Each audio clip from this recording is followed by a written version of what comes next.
ईशावास्यमिदं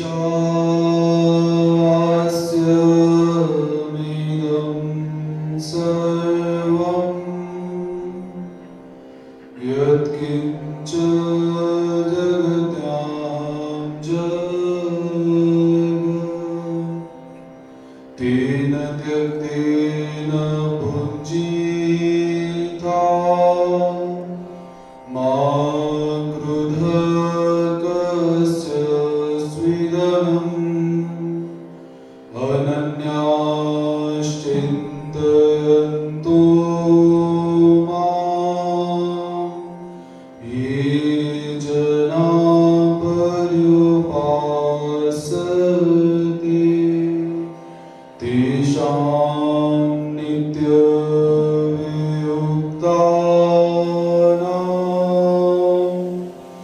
योगक्षेमं वहाम्यहम्।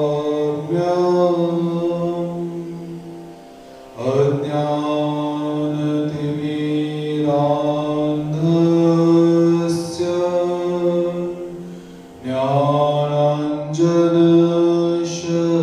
ज्ञानाञ्जनशलाकया चक्षुरुन्मीलितं येन तस्मै श्रीगुरुवे नमः। श्री गोपाल कृष्ण महाराज की, श्री दत्तात्रेय महाराज की, श्री चक्रपाणि महाराज की, श्री गोविंद प्रभु महाराज की, सर्वज्ञ श्री चक्र।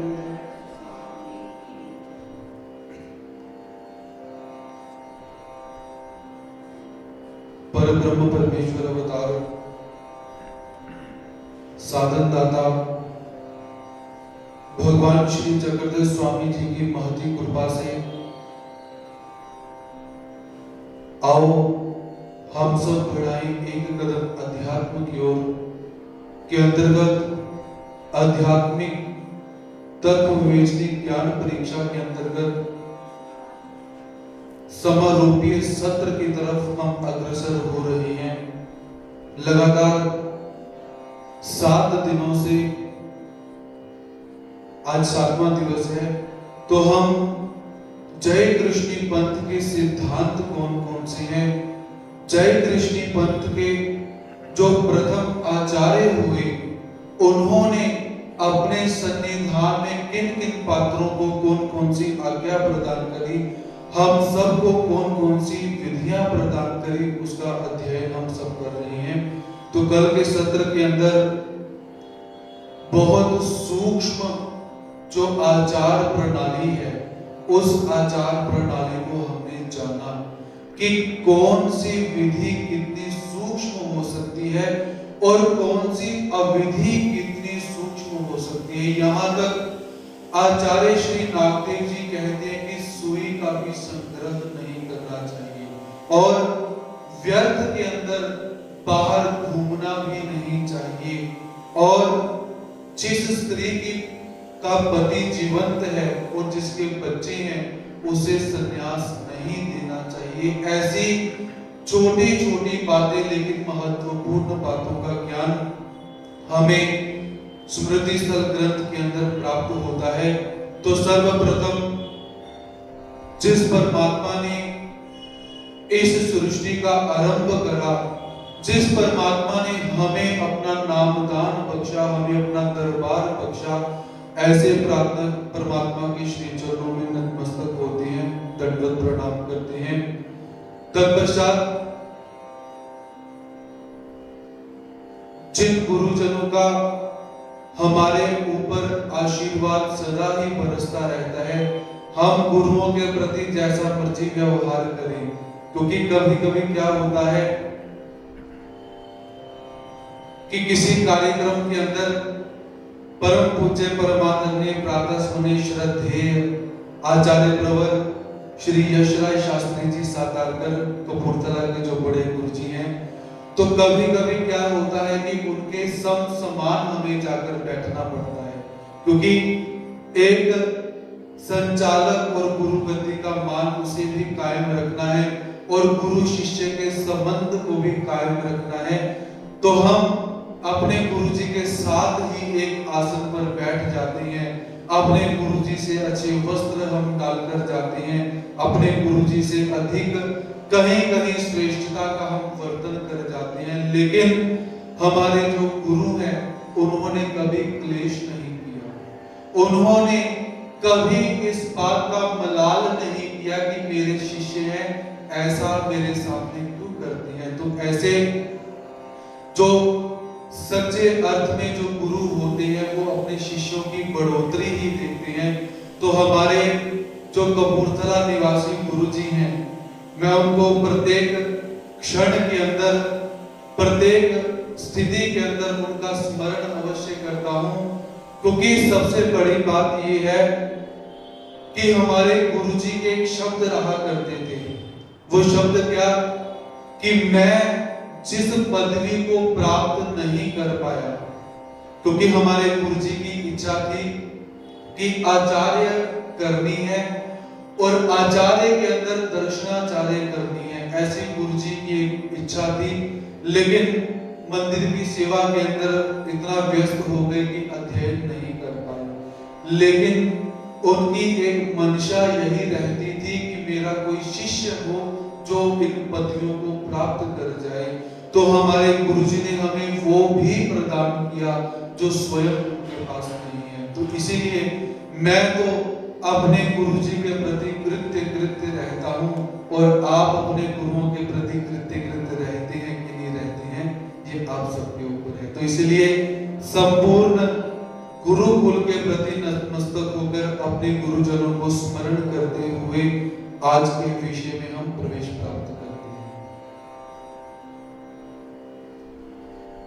अनुसरण दृढ़त्व श्रवणी अदृष्टार्थी प्रशंसा। किसी एक साधक ने अनुसरण लिया, संन्यास लिया, तो संन्यास लेने के बाद उसने इतना उत्तम आचरण किया कि आचार्य श्री नागदेव जी कहते हैं कि जो भक्त परमात्मा को प्राप्त करना चाहते हैं उनका आहार कैसा होता है, उनका व्यवहार कैसा होता है, उनका चाल चलन कैसा होता है।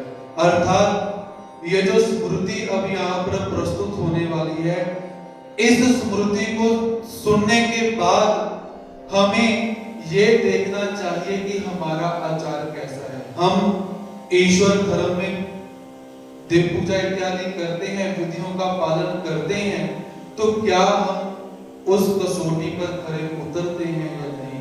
तो जो अनुसरण ले चुका हुआ है उसके विषय में आचार्य श्री नागदेव जी ने प्रशंसा करी।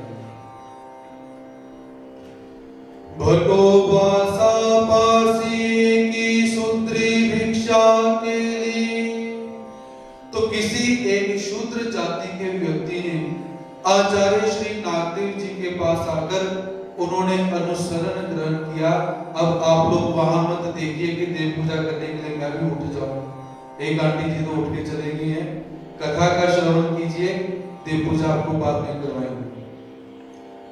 तो किसी एक शूद्र जाति के व्यक्ति ने आचार्य श्री नागदेव जी के पास जाकर अनुसरण ग्रहण किया। तयाची स्त्री की कावी तितली होती। अब इस व्यक्ति ने तो संन्यास ले लिया, अब शादी हुई पड़ी थी। शादी होने के बाद उसकी जो पत्नी थी उसका दूसरा विवाह कर दिया गया था और उसे किसी दूसरे गांव के अंदर दे दिया गया था। ते अटने अवचटे दया गावा गेले। अब ये जो महात्मा जी हो चुके हैं, अटन करते हुए एक गांव से दूसरे गांव जाते जाते उसी गांव के अंदर पहुंच जाते हैं जिस गांव में इनकी पत्नी की शादी की हुई है। भिक्षा करो वाले, और भिक्षा मांगने के लिए चल पड़ते हैं। और योगायोग उसी घर के अंदर भिक्षा मांगने के लिए चल पड़ते हैं जिस घर में इनकी पत्नी की शादी हुई पड़ी है। तब ते पाई भिक्षा घेऊनी आली। अब उनकी जो पत्नी है वो पत्नी अंदर से भिक्षा लेकर बाहर आती है। दिया उड़ती ले आनी भी आली। अब वो घबरा जाती है, उसने पहचाना अरे ये सन्यासी तो मेरा पति है, कोई और तो है नहीं। वो अपने पति को देखकर घबरा जाती है।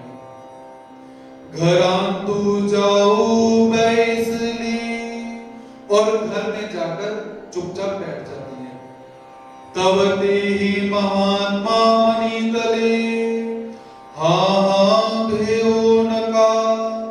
अब वो महात्मा जो पति हैं और पति के बाद महात्मा बन चुके हुए हैं, तो उन्होंने क्या कहा कि अरे मेरे से डरो मत, मेरे से घबराओ मत।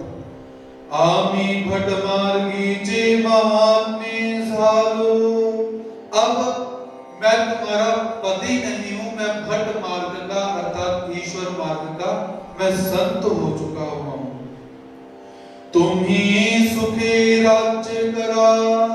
तुम अपने जो नए पति के साथ अपने नए घर के अंदर सुख से राज्य करो, मेरे से घबराने की आवश्यकता नहीं है।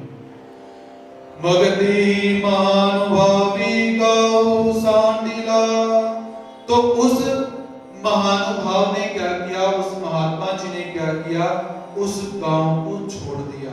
अब देखिए ईश्वर धर्म की बहुत बड़ी विलक्षणता कि जिस स्त्री को कोई बुरी नजर से देख ले तो आदमी मारने के लिए दौड़ता है व्यवहार के अंदर। और हमारे पंथ के एक व्यक्ति ने जिसने संन्यास लिया, उसने अपने संबंध के प्रति इतनी वैराग्यता को धारण कर लिया, इतना वैराग पैदा कर लिया कि वो कहता है कि तुम सुख से राज्य करो, मैं तुम्हें किसी बात की कोई दिक्कत नहीं दूंगा।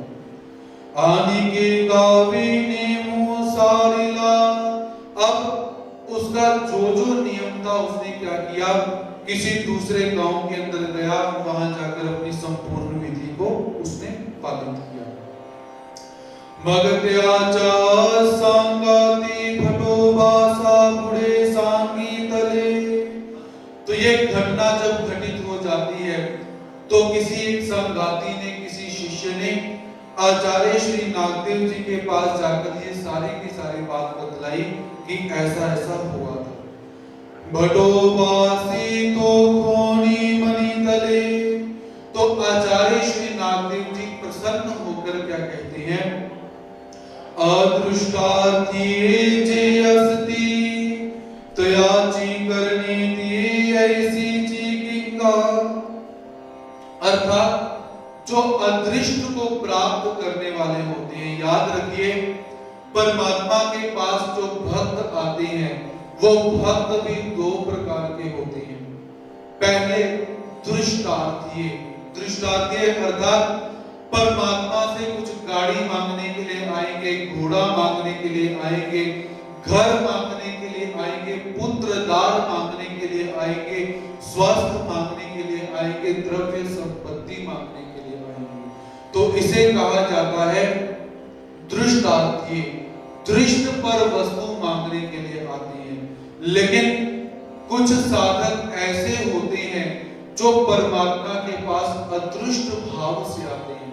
वो परमात्मा से कभी मांगेंगे नहीं, यदि मांगेंगे तो क्या मांगते हैं कि हे प्रभु आप अपना सेवा दास्य मुझे प्रदान करो, अपना नाम दान मुझे प्रदान करो, मार्ग की प्रसन्नता मुझे प्रदान करो, संतों की प्रसन्नता मुझे प्रदान करो।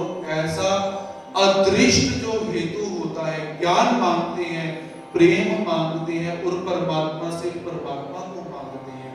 तो आचार्य श्री नागदेव जी कहते हैं कि जो अदृष्ट को मांगने वाले होते हैं उनके काम ऐसे ही रहते हैं।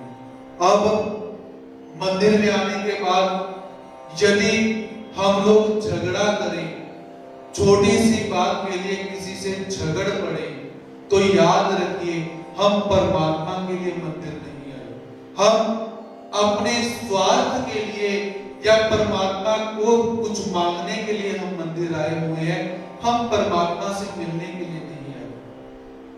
इसीलिए जब भी मंदिर आओ, अदृष्ट भाव से मंदिर आओ। और जब हम अदृष्ट आर्थी हो जाएंगे तो हमें क्या होगा, हमें हर जगह पर गुण दिखाई देंगे, हर जगह पर परमात्मा की विधि दिखाई दी जाएगी, हर जगह पर संत महंत दिखाई देंगे। इसीलिए अपने आप को क्या है, अदृष्टार्थी बनाना चाहिए, ना कि दृष्टार्थी। तो आचार्य श्री नागदेव जी क्या कहते हैं कि जो अदृष्टार्थी होते हैं उनका आचरण ऐसा ही विलक्षण रहता है, उनके काम जो होते हैं वो परमात्मा को और संतों को और भक्तों को प्रसन्न करने वाले होते हैं, ऐसे आचार्य श्री नागदेव जी कहते हैं।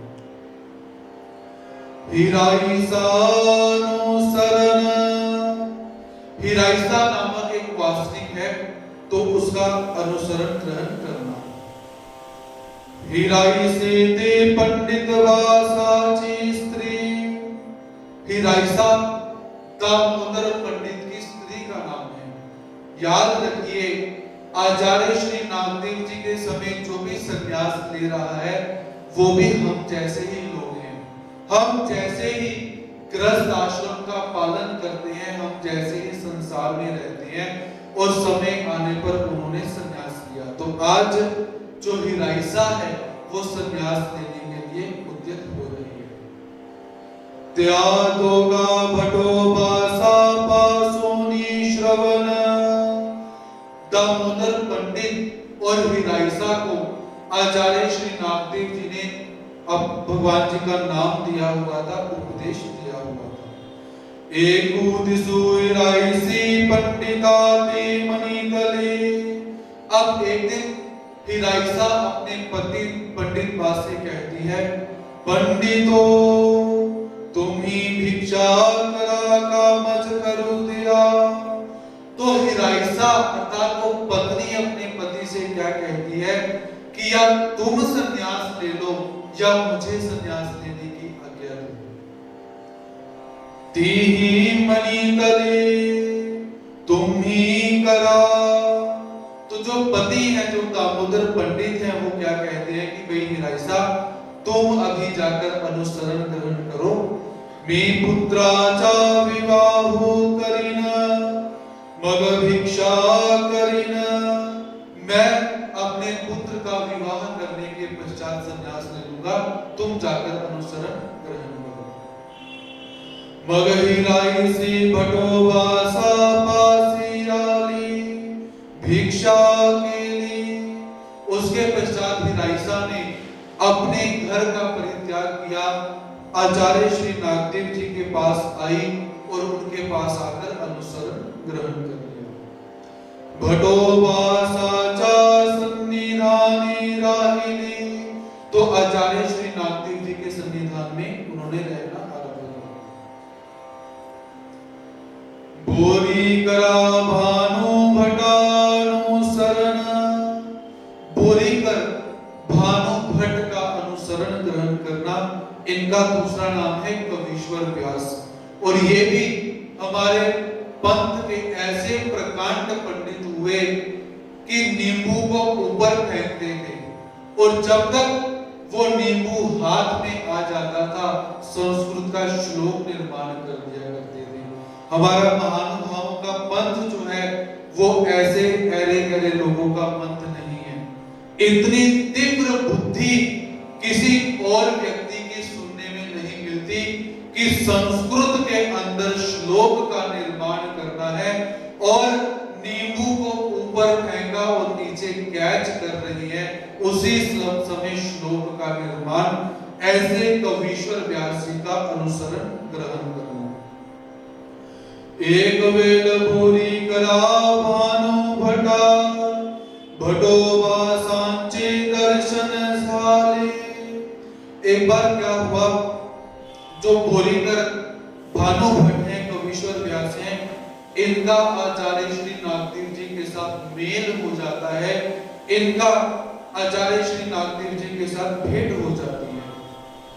कवनी परी साले हे नीजे, किस प्रकरण पर, किस स्थान पर इनकी भेंट हुई वो अवगत नहीं। भटो पासा पासोनी श्रवण साले, आचार्य श्री नागदेव जी से इन्होंने उपदेश ग्रहण किया, नामदान ग्रहण किया। भिक्षा के लिए और नाम लेने के पश्चात इन्होंने आचार्य श्री नागदेव जी से संन्यास ग्रहण किया। भटो भाषा थोर पढ़िए थी, तो कवीश्वर व्यास को आचार्य श्री नागदेव जी बहुत प्रेम किया करते थे, प्रेम से रखा करते थे। त्याजे आधील गुरु त्यानाव केशवाचार्य, तो भानु भट्ट बोरीकर जो है, कवीश्वर व्यास जी जो है, संन्यास लेने से पूर्व इनके गुरु का नाम था केशवाचार्य, और संन्यास लेने के बाद इनके गुरु का नाम था आचार्य श्री नागदेव जी। मग प्रकरणानुरूप भटोपासी, भानु भट्टाचे नाम कवीश्वर टेविले, तो किसी एक प्रकरण के अनुरूप आचार्य श्री नागदेव जी ने इनका नाम रख दिया कवीश्वर, अर्थात जो कवियों में श्रेष्ठ है ऐसा कवीश्वर, ऐसा उनका नाम रखा। तैसे जी प्रकरणानुरूप भटो ऐसे मनीते, और कभी कभी इनको भट्ट शब्द से भी बुलाया जाता था, अर्थात हमारे महानुभाव संप्रदाय के अंदर जो पंडित हुए हैं उनकी बुद्धि कैसी हो सकती है आप जान नहीं सकते। आज के समय में अल्बर्ट आइंस्टाइन को सभी जानते हैं, और बहुत सारे वैज्ञानिक जो है, थॉमस अल्वा एडिसन, इन सबको सब जानते होंगे, लेकिन कवीश्वर व्यास जी को कोई नहीं जानता। लेकिन इनकी खूबी ऐसी है कि इनको जानना चाहिए, इनको पढ़ना चाहिए कि इनका दिमाग कैसा होगा। हम लोग तो पेन लेकर बैठेंगे फिर कुछ निर्माण करेंगे, लेकिन ये कैसे हैं, बिना कॉपी और बिना पेन, और समय कितना है, ज्यादा से ज्यादा 10 सेकंड का समय है। आप किसी गेंद को ऊपर फेंकते हो तो तकरीबन 7, 8 या 10 सेकंड के अंदर वो नीचे आ जाती है। इस समय में संस्कृत का श्लोक निर्माण करना यह अद्वितीय बुद्धि के लक्षण है। रामदेवा परिच्छेदे आकाई हेतु पालनी परकार को आचार्य अनुवादो। रामदेव छोटी उम्र के हैं, इन्होंने संन्यास लेना, और इनकी माता ने इनको भोजन इत्यादि के लिए बहुत बार निमंत्रण देना, लेकिन अपने विधि के ऊपर इतना दृढ़ है कि अपनी माता के निमंत्रण को स्वीकार नहीं करते हैं। तो माता ने आचार्य श्री नागदेव जी को आगे रखकर इनको भोजन करवाना चाहा, तो आचार्य श्री नागदेव जी कहते हैं कि मैं पर कारक आचार्य नहीं हूं, ऐसा उन्होंने बोला। ये कवनिया कैसे यानी रामदेव है नीजे, तो शास्त्रकार कहते हैं कि ये कौन सी आकाइसा है और कौन से रामदेव है, इसके विषय में हमें जानकारी नहीं है। रामदेव ते धा कुटिये ची दशे ची आकाइसा चे पुत्र। अब रामदेव की उम्र कितनी है, थोड़ी सी 15 या 16 साल की उम्र के साधक हैं, और इनकी माता का नाम है आकाइसा। तेही भटोबासा पासी भिक्षा के लिए, तो रामदेव ने आचार्य श्री नागदेव जी के पास जाकर अनुसरण ग्रहण किया। आकाइसे दिए वासनिके, अब जो माता थी, माता भी वासनिक है आचार्य श्री नागदेव जी से, उन्होंने भी नामदान ग्रहण किया होगा। रामदेवा विराम प्रधान, अब 16-17 साल का जो बच्चा है वो कैसा है, क्या वो खेल कूद में लगा हुआ है, मनोरंजन में लगा हुआ है, या किसी और चीज में लगा हुआ है, ऐसा नहीं। तो शास्त्रकार कहते हैं कि रामदेव कैसा है, विराम प्रधान।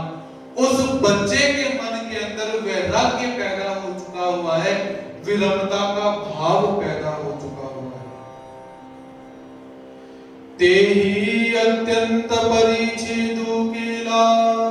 अब उस 16-17 साल के बच्चे ने अत्यंत परिच्छेद कर दिया हुआ है, बहुत सारी चीजों का निग्रह उसने कर दिया हुआ है।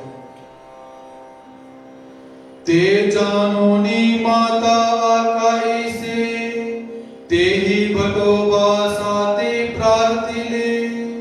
अब माता ने जाना कि मेरा जो बच्चा है वो कुछ खाता पीता नहीं है, वो भोजन इत्यादि नहीं करता है, तो माता को जब ऐसी जानिब हो जाती है तो वो आचार्य श्री नागदेव जी के पास आकर नागदेव जी से निवेदन करती है, तुम्ही माजे मासा दिशा जीवावे, कि हे आचार्य श्री नागदेव जी, मैं आपको भोजन का निमंत्रण देती हूँ, आप महीना भर मेरे घर में आकर भोजन करो। तात्पर्यार्थ रामदेव नागदेव जी घर में भोजन करने के लिए आएंगे, साथ में रामदेव भोजन करने के लिए आएगा, मेरा पुत्र भोजन करने के लिए आएगा, तो मैं अपने पुत्र को भी भोजन करवा दूं।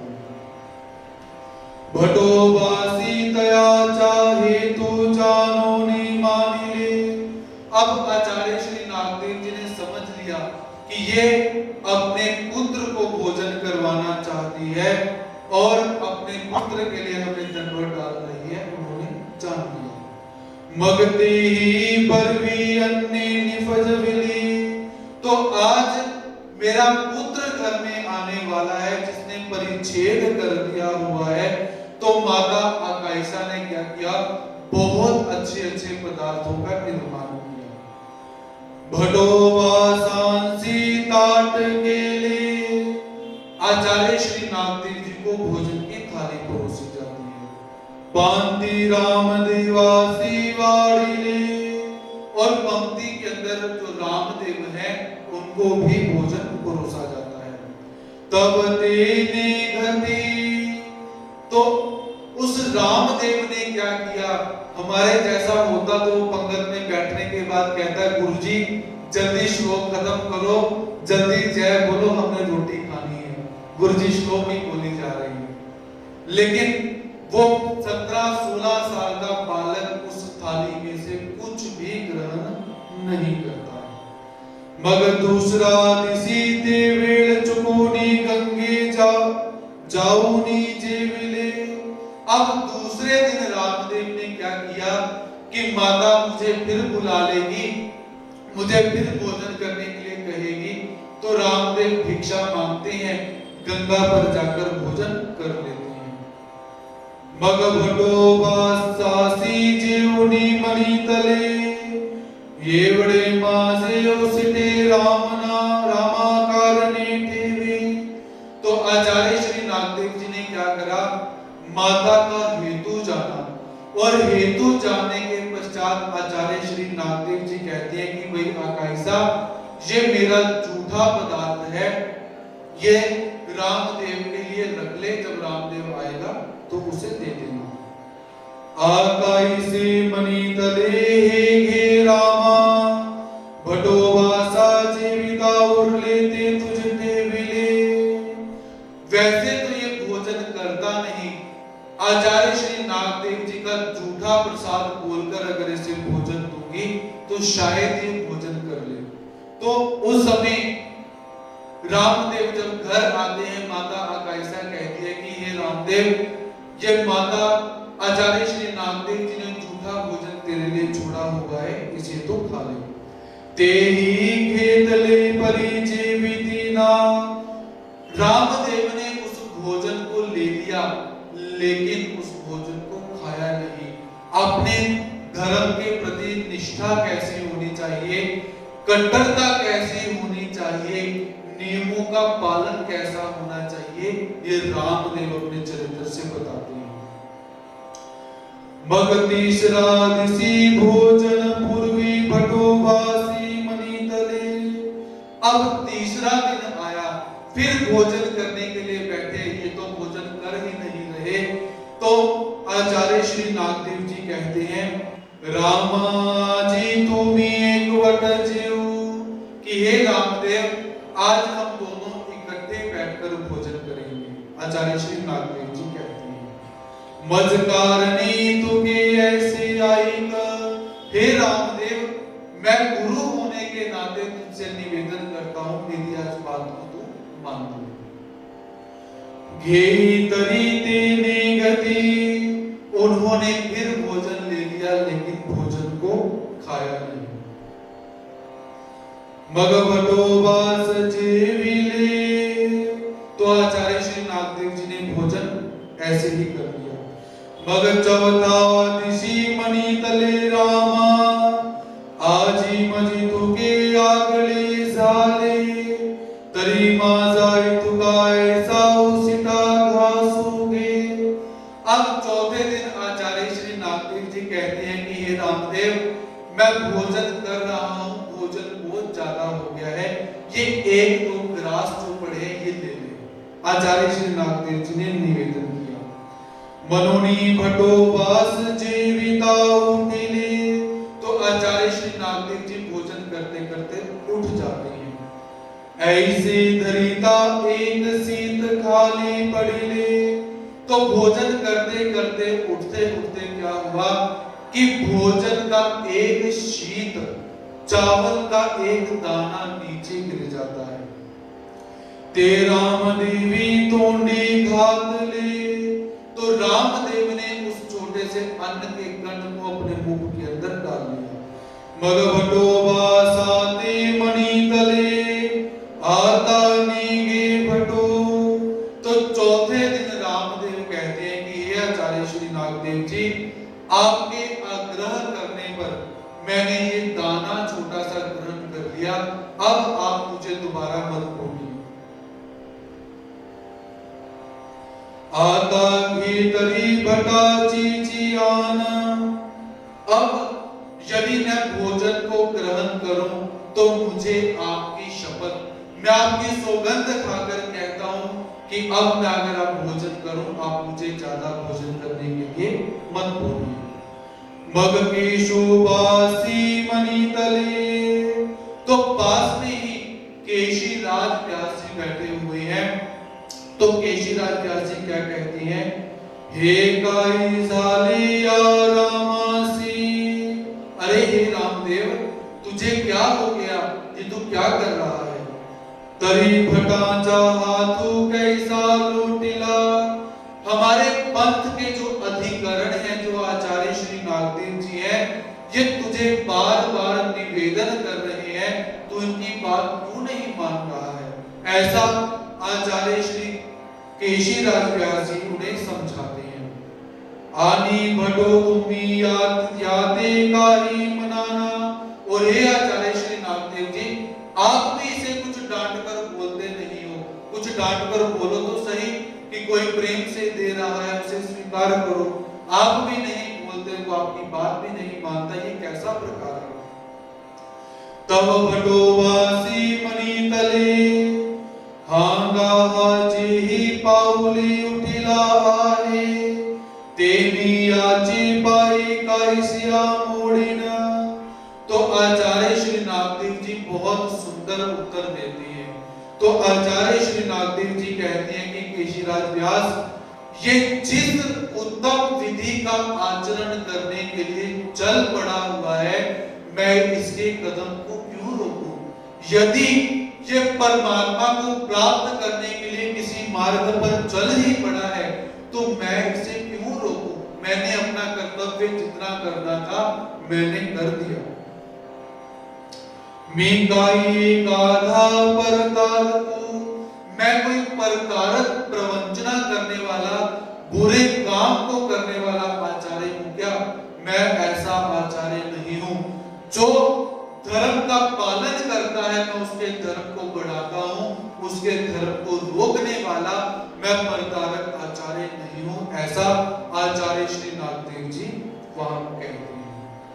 भगवान चुनी पैसले, तो इस प्रकार आचार्य श्री नागदेव जी ने क्या किया, आचमन किया, अपने हाथ इत्यादि को धोया और धोकर वहां पर बैठ जाते हैं। आनी मनी तले, और क्या कहते हैं, हांगाया आकाया मज प्रार्थुनी मनी तले ते काना रामू काहि निगे तरे बाजे पांति तरे गेला तब हानि गे। तो आचार्य श्री नागदेव जी क्या कहते हैं कि हे रामदेव, हे केशीराज व्यास, ये सारा का सारा प्रकार कैसे है, ये माता ने निवेदन किया था कि मेरी पंक्ति के अंदर तो ये भोजन करेगा, मेरा जूठा तो भोजन करेगा, इसलिए ये सारा का सारा प्रकार यहाँ पर घटित हुआ है। तरी उसी तरी घेल हाथे ही नीगी, तो जूठा तो प्रसाद ले ही लेगा, लेकिन रामदेव ने वो भी नहीं किया।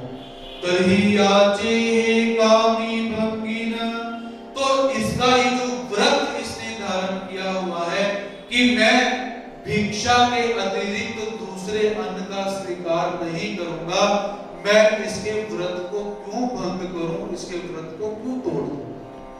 ये तुलनी के शोभा सुगे चिराहिले, तो केशीराज व्यास जो है वो भी उनकी बात को सुनकर चुप रह जाते हैं।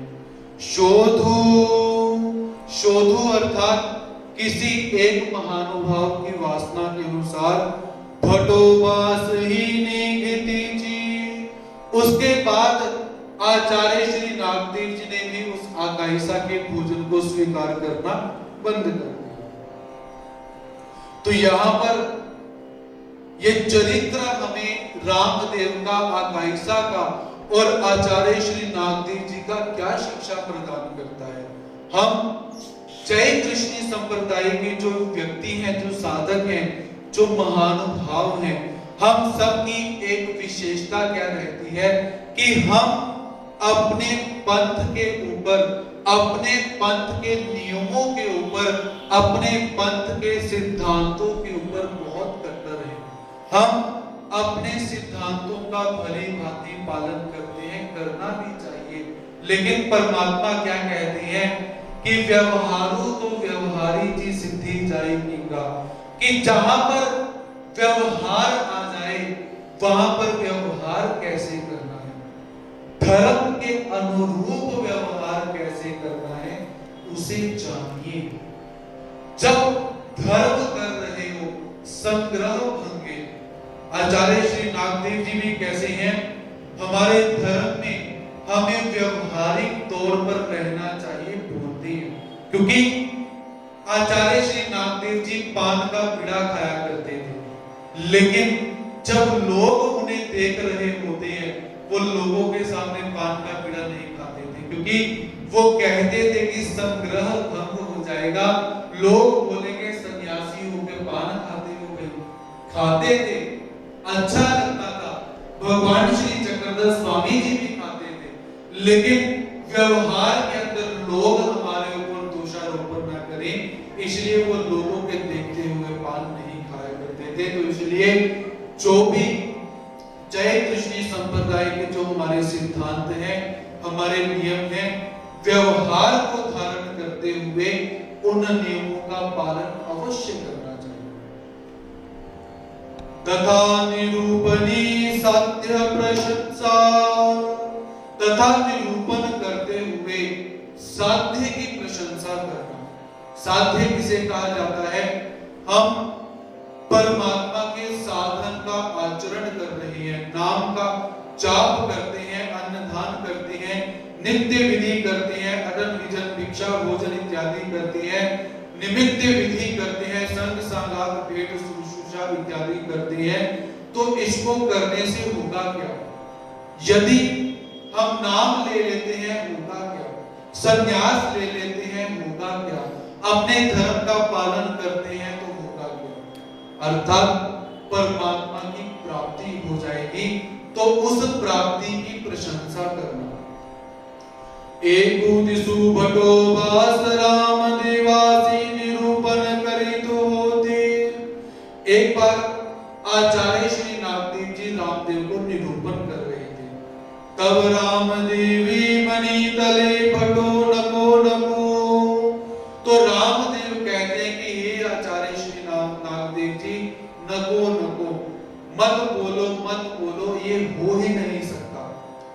गोसावी जैली बैसले ठाए का दाकवाल। अब भगवान श्री चक्रधर स्वामी जी इतना सूक्ष्म आचार के अंदर चले जाते हैं, तो परमात्मा कहते हैं सोना कैसे है, सोना कैसे है, ये परमात्मा बतलाते हैं। परमात्मा क्या कहते हैं कि जे जी आंतरुण तेजी पांगरुण। आपने नीचे जिस चद्दर को लिया हुआ है उसी चद्दर को ऊपर लेना है, जो परमात्मा का साधक है। और जो परमात्मा को प्राप्त करना चाहता है वो इस आचार का पालन कर सकता है। तो परमात्मा ने क्या बोल दिया कि सोना कैसे है, उठना कैसे है, बैठना कैसे है। ये परमात्मा क्या कहती है कि कट कटम कटिए मान होनी असावे, कि आप जब बैठ जाओ तो आपकी हड्डियों से कट कट की आवाज आनी चाहिए। आप जब उठते हो तब भी आपकी हड्डियों से कट कट की आवाज आनी चाहिए। हावड़ा जी रांगवली करावी नायिका, हे नायिका हे हौसा, साधक का शरीर कैसा होना चाहिए कि वो किसी रेत के ऊपर लेट गया, सो गया, और जब वो उठ जाए उसकी हड्डियों का सांचा रेत के ऊपर छप जाना चाहिए। हमारे जैसे नहीं कि पेट बाहर आए हुए हैं। ये आचार जब आप ब्रह्म विद्या शास्त्र को पढ़ते हो, जब श्रीमद् भगवत गीता को आप पढ़ते हो, गीता में भी परमात्मा यही बोलते हैं, लेकिन ब्रह्म विद्या शास्त्र के अंदर क्या है, परमात्मा बिल्कुल सीधे और स्पष्ट बात करते हैं, सीधी बात। और परमात्मा कहते हैं कि शरीर की जो अस्थि को छोड़कर चर्म, स्नायु, रक्त, मज्जा, मेद और मांस इत्यादि धातुएं हैं, वो सारी की सारी सूख जाए। और हम क्या करते हैं, थोड़ी सी शरीर में कट की आवाज आई, कैल्शियम की गोलियां खानी शुरू कर देते हैं। चलो डॉक्टर के पास, हमारा शरीर को कुछ हो न जाए। लेकिन परमात्मा ब्रह्म विद्या शास्त्र के अंदर क्या कहते हैं कि पूरे वो आता मरा तरी चाहे, मतलब अभी मर जाओ तो अच्छा है। क्योंकि जीवात्मा कैसा है, कब धर्म से गिरेगा, कैसे धर्म से गिरेगा समझ नहीं, कुछ नहीं पता चलेगा कि कब आपका संन्यास भंग हुआ, कब आपका नामदान भंग हुआ, कब आप ईश्वर के भक्त से आप विपरीत हो चुके हैं। हमारे शास्त्र में विपरीत भक्त का भी लक्षण आया हुआ है कि जब आप परमार्थ के दोष ढूंढने शुरू कर देते हो। आप आश्रम में गए, आश्रम में जाकर देखा एक महात्मा जी सोए हुए थे, आप जाकर कहते हो जी सुबह 7 बज गई, ये महात्मा जी सोए हुए हैं। कोई महात्मा जी भोजन कर रहे हैं, नजर पड़ी, अरे इन्होंने तो 3 चपातियां खा ली यार, कितना खाएंगे। किसी गुरुजी ने वो अच्छे वस्त्र डालकर बैठे हैं, आप बोलोगे तो भगवान जी ने बोला ये तो नए वस्त्र नहीं डालने चाहिए, तो नए वस्त्र डालते हैं। ये मार्ग द्रोह कहा जाता है। दृष्टि कैसी हो चुकी है, ऐसा आचार परमात्मा नहीं बतलाते। परमात्मा कहते हैं सेल्फ स्टडी करो, अपना आत्म चिंतन करो, मैं कहां पर खड़ा हूं। नए वस्त्र नहीं डालने चाहिए, दूसरे साधक ने डाले कोई बात नहीं, मुझे परहेज करना है। परमात्मा ने मुझे बताया है, दूसरे को नहीं बताया। लेकिन हम क्या करते हैं, खुद सूट बूट डाल के आएंगे और गुरुजी ने कोई नया छोटा मोटा कुर्ता डाल लिया हो, आकर बोलेंगे गुरुजी के तो बटन ऐसे लगे थे यार, तुमने सूट बूट डाला। खुद नहीं देखना, दूसरों का देखना। और जो साधन ऐसा चलेगा वो विपरीत हो जाता है। याद रखिए, परमात्मा के सन्निधान में बहुत भक्त आए जो विपरीत होकर गए। ब्रह्मसान देखिए, इतना ईर्ष्या परमात्मा से कर रहा है कि परमात्मा को सुपारी के अंदर जहर दिया, और वो जहर कैसा था, 52 प्रकार के विष डालकर भेजा हुआ है कि कि एक विष का उपचार करें तो दूसरे विष से तो पक्का ही मरेंगे। परमात्मा के पास सुपारी आई, परमात्मा अंधेरे में बैठे हैं, दृष्टि गोचर नहीं हुई। परमात्मा ने मन में विचार किया, अगर मैंने ये विष भरी सुपारी खा ली तो वो जीवात्मा नरकों में चला जाएगा। परमात्मा ने सुपारी खाई ही नहीं। लेकिन उस ब्रह्मसान ने दोबारा सुपारी भेजी और अपने शिष्य को निवेदन किया कि जब श्री चांगदेव राहुल प्रकाश के अंदर बैठे होंगे, ज्योत के अंदर, लोक के अंदर बैठे होंगे, तब सुपारी देना चाहता है। और उसने सुपारी दी। परमात्मा ने कहा कि अब ये विपरीत हो चुका है, इसकी नित्य नरक की चाल आ चुकी है, अब स्वीकार करना पड़ेगा। तो परमात्मा ने उस भक्त की सुपारी को भी खाया। असर हुआ, परमात्मा को पसीना आना शुरू हुआ, परमात्मा के मायापुर का रंग काला होना शुरू हुआ। भाईसा जी कहते कि हे प्रभु ये क्या हो रहा है? परमात्मा कहते मुझे अकेले छोड़ दो, ये जो जहर है वो असर कर रहा है, उसे अपना काम करने दो। अर्थात ईश्वर धर्म ने परमात्मा से निवेदन किया कीजिए, रोज बोला कीजिए कि हे प्रभु हम आपके धर्म से कभी विपरीत ना हो जाए, क्योंकि छोटी मोटी गलतियां तो दिखाई देनी ही है, हमें भी आपकी गलतियां दिखाई देगी, आपको हमारी दिखाई देगी। लेकिन जो मोर्चा संभाल गया वो साधक, हमने परमात्मा के लिए मंदिर आना है और परमात्मा को प्राप्त करना है। हमारा ध्येय क्या है? हम परमात्मा के साधक हैं। परमात्मा को कैसे प्राप्त करना है, जिस विधि से प्राप्त करना है वो विधि हमें पता है। कोई क्या करता है हमें कोई लेना देना नहीं। इसीलिए परमात्मा भगवान श्री चक्रधर स्वामी जी जब बताते हैं कि सोना कैसे है और उठना कैसे है, बैठना कैसे है, भोजन कैसे करना है, सदनाथ कदन कदनाथ सदन, कि घर में बैठे हो, चूरी आपने करी हुई है, उसी के अंदर दाल आपने डाल दी, उसी के अंदर चपाती डाल दी, उसी के अंदर चावल डाल दिए, उसी के अंदर सब्जी डाल दी। ठीक है, खीर अगर है साइड पर रख दो, जितना हो सके उतना तो करें। हम कहते हैं कि हमसे कुछ होता नहीं, स्टार्ट तो करें। और याद रखिए, जब आप ऐसा भोजन करने की कोशिश करोगे, आपको भोजन के अंदर इतनी मिठास आपको आएगी, करके देखिए। क्योंकि घर में तो कोई हमें देखने वाला नहीं कि हम भोजन कैसे करते हैं। पुराने समय में आपने देखा चूरी बनाकर खाया करते थे, वही चूरी परमात्मा यहाँ पर बोलते हैं। लेकिन अच्छा पदार्थ खराब पदार्थ के अंदर मिक्स करना है, खराब पदार्थ अच्छे पदार्थ के अंदर मिक्स करके खाना है, ऐसे भगवान श्री चक्रधर स्वामी जी बताते हैं। और जब आचार्य श्री नागदेव जी रामदेव को ये निरूपण कर रहे थे, तो रामदेव कहते हैं कि परमात्मा ने तो इतना सूक्ष्म आचार बता दिया, ये तो होना शक्य ही नहीं, हो ही नहीं सकता। काया मानुष्काई, तो रामदेव कहते हैं कि ये महात्मन ही आचार्य श्री नागदेव जी, ये तो हमसे हो ही नहीं सकता। भूल जाते हैं। भटोवासी मणितले हांगा जरी ननुष्टि तली गोसावी दारवट्टा का उकड़ता। तो आचार्य श्री नागदेव जी कहते हैं कि अरे रामदेव, यदि परमात्मा का ये आचार हो ही नहीं सकता, तो परमात्मा अपने मोक्ष का दरवाजा क्यों खोल रहे हैं? यदि आचार होना ही नहीं, तो परमात्मा अपना मोक्ष क्यों दे रहे हैं? अर्थात यदि परमात्मा मोक्ष दे रहे हैं, तो परमात्मा का आचार किया जा सकता है, हो सकता है।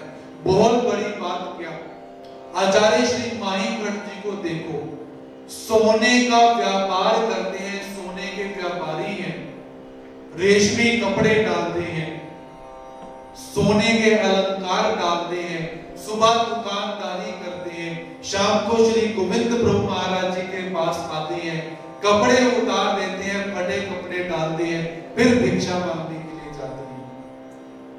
याद रखिए, उनके पास भी पैसा था। आप बोलोगे परमात्मा के भक्त थे, पैसा था नहीं, छोड़ने को कुछ था नहीं, आके परमात्मा के पास बैठ गए, लेकिन वो हमसे ज्यादा अमीर थे।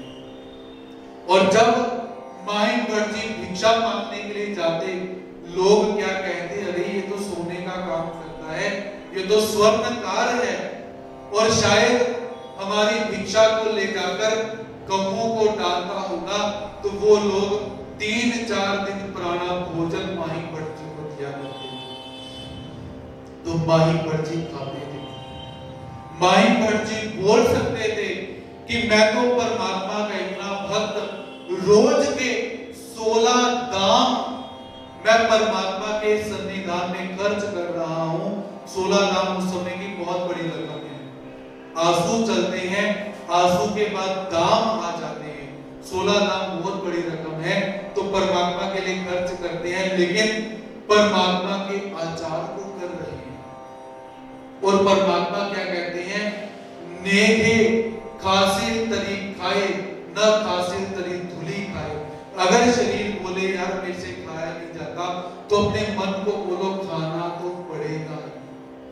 और हमारे मंदिर में एक बार क्या हुआ कि एक बच्चा है, पंगत के अंदर रोटी खाने के लिए बैठा हुआ है, घर में नखरे करता है, ये नहीं खाना, वो नहीं खाना, ऐसे नहीं खाना, वैसे नहीं खाना, लेकिन कोई वस्तु बनी हुई है जो 1-2 दिन पुरानी थी, शायद खराब हो चुकी थी, वो बच्चा खा रहा है। इसीलिए थोड़ा सा आचरण करने की तरफ कोशिश करो, थोड़ा सा चलो। हम आपको ये नहीं कहते कि घर छोड़कर सीधा ही संन्यास ले लो, नहीं। घर में जाते हो तो उठना कैसे है, बैठना कैसे है, सोना कैसे है। हम गर्मी के दिन है, बहुत गर्मी है, लेकिन परमात्मा के लिए कुछ तो सहन कर सकते हैं। देखिए बात क्या है, एक मेंटालिटी हमारी कैसे हो चुकी है। आज सभी के घर में एसी लगा हुआ है तकरीबन, और एसी को हम छोड़ते हैं और कंबल लेकर सोते हैं।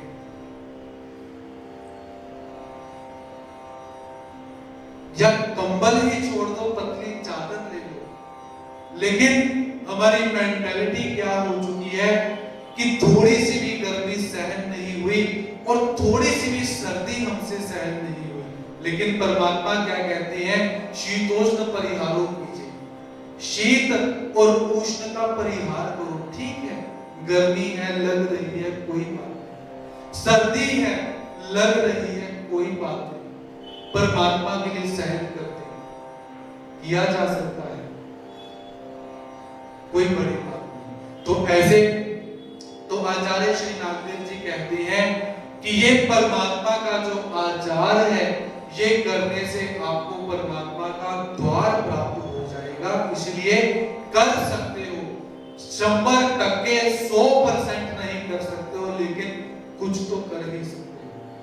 घ्या घ्या पापा माझे पाऊले धोनी माटी झाडी, मग पुढा साम्राज्य की।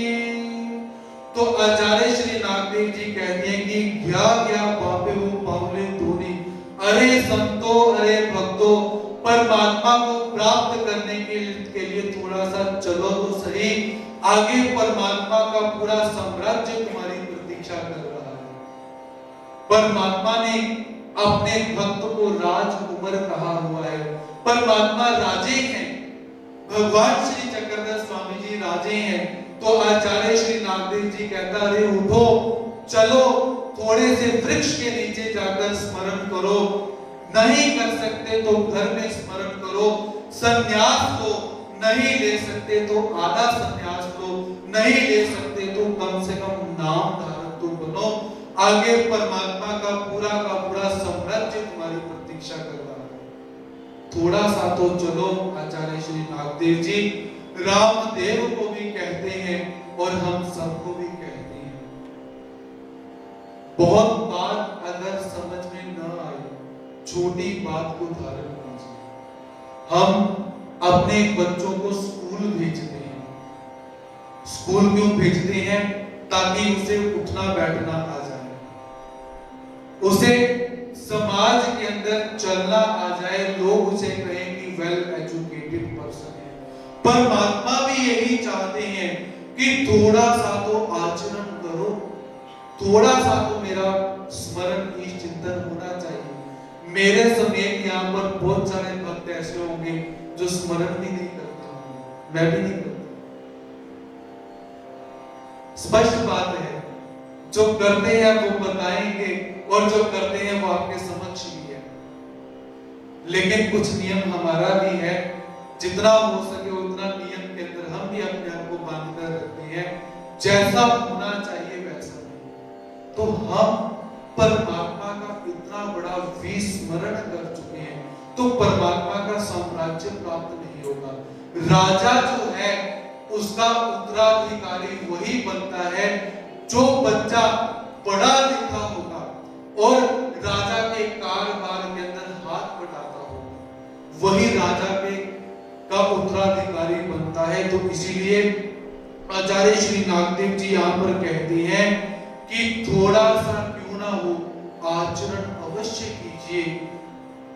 जो भी विधियां आपको धीरे धीरे बताई जा सकती हैं, आप जिन विधियों को कर सकते हो, हमें लगता है कि हम गृहस्थ आश्रम में हैं या हम संन्यास आश्रम में हैं या बाल्य आश्रम के अंदर हैं, हम जिस भी आश्रम के अंदर हैं, हम जितना कर सके उतना तो करें, शुरुआत तो करें। इसीलिए आचार्य श्री नागदेव जी क्या कहते हैं, आरंभ करो आगे साम्राज्य बड़ा हुआ है।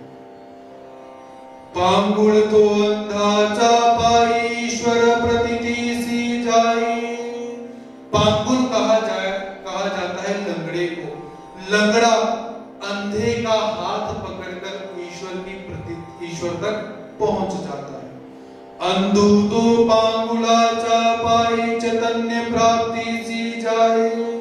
और अंधा जो होता है वो लंगड़े को पकड़कर चैतन्य प्राप्ति की तरफ चला जाता है, ऐसा निरूपण किया। तात्पर्य क्या कि यहाँ पर एक सिद्धांत बताया गया, संलग्न और जीव का सिद्धांत यहाँ पर बताया गया। वो जब आप कभी ब्रह्म विद्या शास्त्र को सुनोगे तो उस समय ये सिद्धांत आपको अवश्य समझाया जाएगा। पंडिता अनुसरण अर्थात पिछली स्मृति के अंदर हमने देखा कि हिराइसा जो है उसने तो संन्यास ले लिया, अब जो दामोदर पंडित है उनका संन्यास लेना शेष है। तो जो दामोदर पंडित हैं वो भी संन्यास लेने के लिए अनुसरण के लिए चल पड़ते हैं। पंडित वासी पूर्वी राइसा ते मणि तले होते।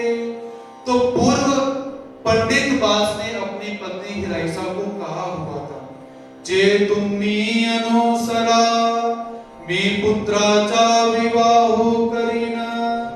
उन्होंने क्या कहा था, भाई हिराइसा तुम जाकर अनुसरण ग्रहण कर लो, मैं अपने पुत्र का विवाह करने के पश्चात अनुसरण ग्रहण करूंगा।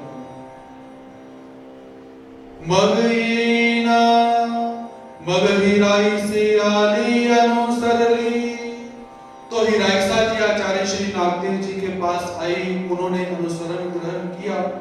तिही मागा पुत्रा विवाहो केला। तो दामोदर पंडित ने क्या किया, अपने पुत्रों का विवाह कर दिया, फ्री हो जाते हैं। आनी मागोते गरी राही लेची होते। अब पुत्र का विवाह हो गया और घर में ही बैठे हुए हैं। हम लोगों ने भी परमात्मा को कभी ना कभी बोला हुआ है कि हम संन्यास लेंगे। जिन्होंने परमात्मा को संकल्प डाला हुआ है उनको याद करवाने के लिए स्मृति यहाँ पर आई है। बच्चों का विवाह हो गया, पुत्र का विवाह हो गया, लेकिन संन्यास उन्होंने नहीं लिया। मग ये कवेल हिराई सी पंडिता सी सांगोनी पाठ मिले। तो हिराइसा ने देखा कि पुत्र का विवाह हो चुका हुआ है, दामोदर पंडित आ नहीं रहे तो उन्होंने क्या किया, संदेश भेजा। जैसे हम आज व्हाट्सएप पे मैसेज भेज देते हैं, भाई तुम आए नहीं, तो उन्होंने भी क्या किया, किसी के हाथ संदेश भेजा। वो बहुत सुंदर संदेश था। जे पंडिता ते ऐसे मनावे, कि रे जाओ जाकर पंडित पास से ऐसे ऐसे कहना। जिए चूली ची की रखाद ली, तिये चूली ची कई राख खाल। तो हिराइसा कहते कि जाओ जाकर पंडित बास को जाकर बोलो कि जिस चूल्हे की खीर खाई है उस चूल्हे की राख खाकर आओगे। बहुत सुंदर मैसेज भेजा हुआ है।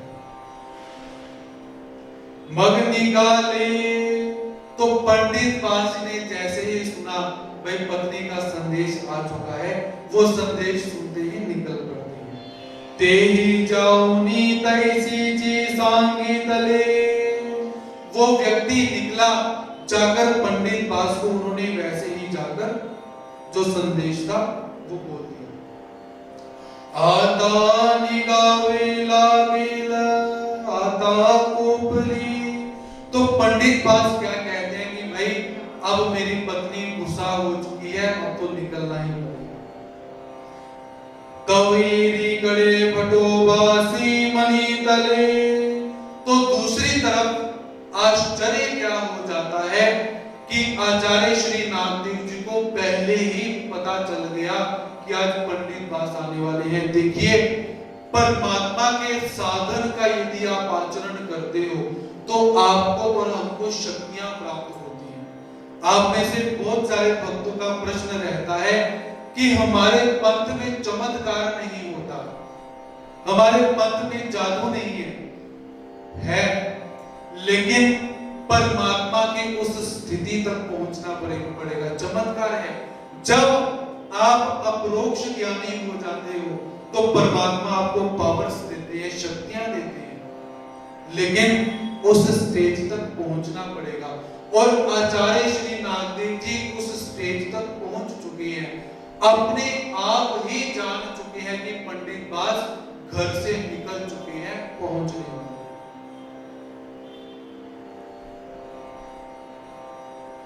कबीरी कड़े भटोबासी मनी तले, तो अपने आश्रम के अंदर आचार्य श्री नागदेव जी कहते हैं, आजी कोनी विजना जाऊ नपूगा, आजी पंडिता सामोरे जावे लागेल, कि आज कोई भी साधक विजन करने के लिए पेड़ के नीचे मत जाओ, क्योंकि आज क्या है, पंडित बास आने वाले हैं और हमें उनको लेने के लिए जाना है। सौजन्य किसे कहते हैं, प्रीति किसे कहते हैं, प्रेम किसे कहते हैं। छोटी सी बात लेकिन बहुत बड़ी बात, कि जब घर में कोई मेहमान आ जाए और हम 2 कदम चलकर घर से बाहर आए, या गली छोटी है, गली को पार करके हम बाहर जाएं और उस मेहमान का स्वागत करें, इसे कहा जाता है सौजन्य प्रीति के कारण,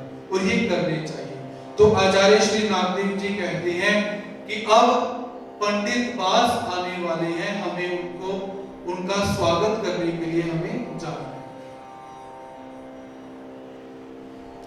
तब पहला करुणी पंडित आले बेटी झाली, तो दूसरी तरफ से पंडित बास आए, आचार्य श्री नागदेव जी से उनकी भेंट हो जाती है।